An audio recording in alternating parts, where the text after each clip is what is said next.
year was 1956. A young singer named Elvis Presley was about to hit the pop charts for the first time with his first single, Heartbreak Hotel. Marilyn Monroe was the hottest movie star on the planet.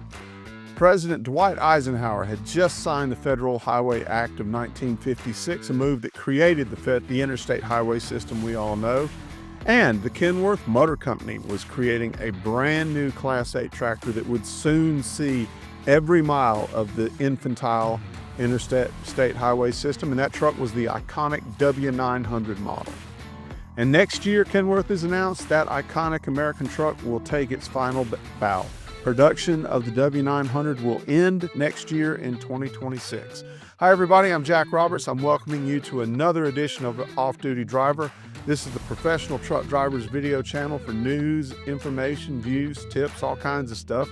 And today we're a little sad. We're talking about the end of the mighty Kenworth W900. And as I said, it's a truck that's going to take its final curtain call next year.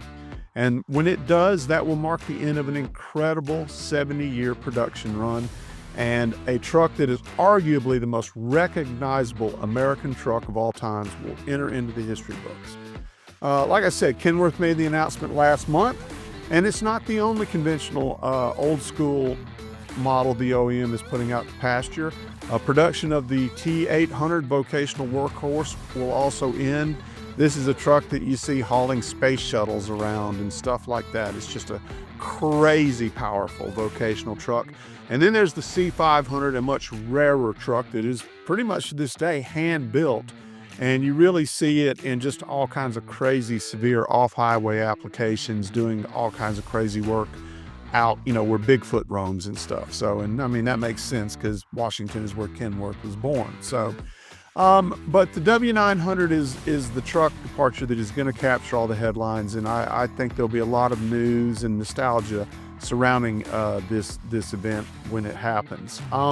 Ironically enough, just a few months ago, I wrote a Great American Trucks historical piece on the W900. You can check it out on truckinginfo.com. And so, as it happens, I'm actually pretty well versed on the W900's history at the moment.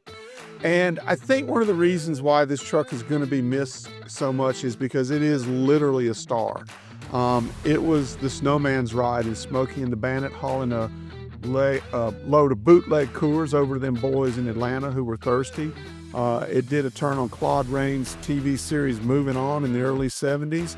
And because of those movie and TV roles and just its presence on the American highway, it has just entered into pop culture, I think, all over the world as the quintessential American long-haul truck. I've been on trips to Germany for industry events and been to truck races, and nothing gets a European crowd fired up like seeing a W900 with American flags running around the racetrack.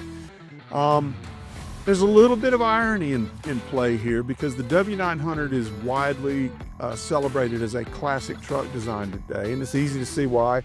Long nose, high mounted cab, and it does evoke those classic designs from the 1930s and 40s, particularly the 40s in my opinion. But when it was launched, the W900 was actually considered a modern, even cutting-edge design in 1956. That's because cab-overs ruled on highway world back in those days, and there were a lot of advantages to cab-overs. They allowed trucks to pull much longer trailers, more cargo, more profit. They were also really loud, cramped, uncomfortable, and they rode like hell. If you ever get a chance to ride in an old cab-over, I suggest you ought to do it. You'll come away with a whole new appreciation for modern trucks.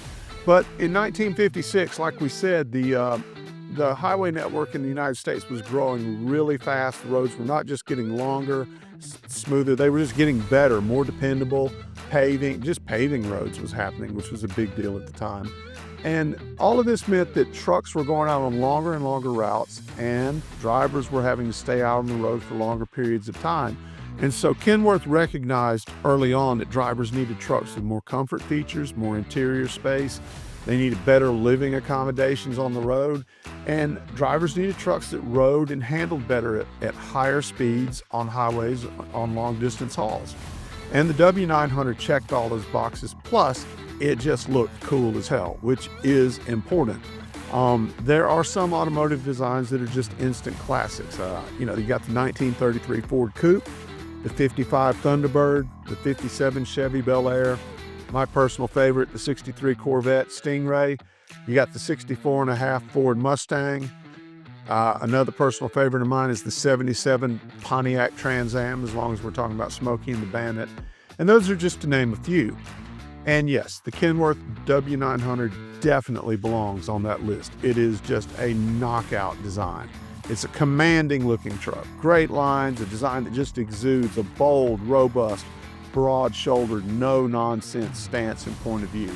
It has a swagger about it, an aura of independence, and in short, it's just an American truck. It's the kind of attributes that is just going to naturally attract the kind of person who wants to be a long-haul trucker in that age.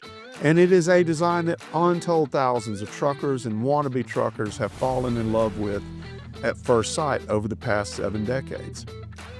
And now the run is coming to an end, as I say. And I can't say this is really a surprise. Journalists have been asking Kenworth execs when the W900 was going to end production ever since I was a rookie editor wet behind the ears back in the mid-90s. But Kenworth, they knew they had a classic on their hands. They knew they had a beloved truck with a passionately devoted fan base, and that's putting things mildly.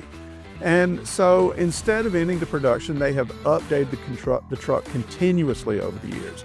And despite its classic exterior looks, which very much evoke 1956, under the hood, inside the cab, a modern W900 is as up-to-date and safe as any truck on the road today. But as the Rolling Stones once said, time waits for no one, and time has finally caught up with the W900.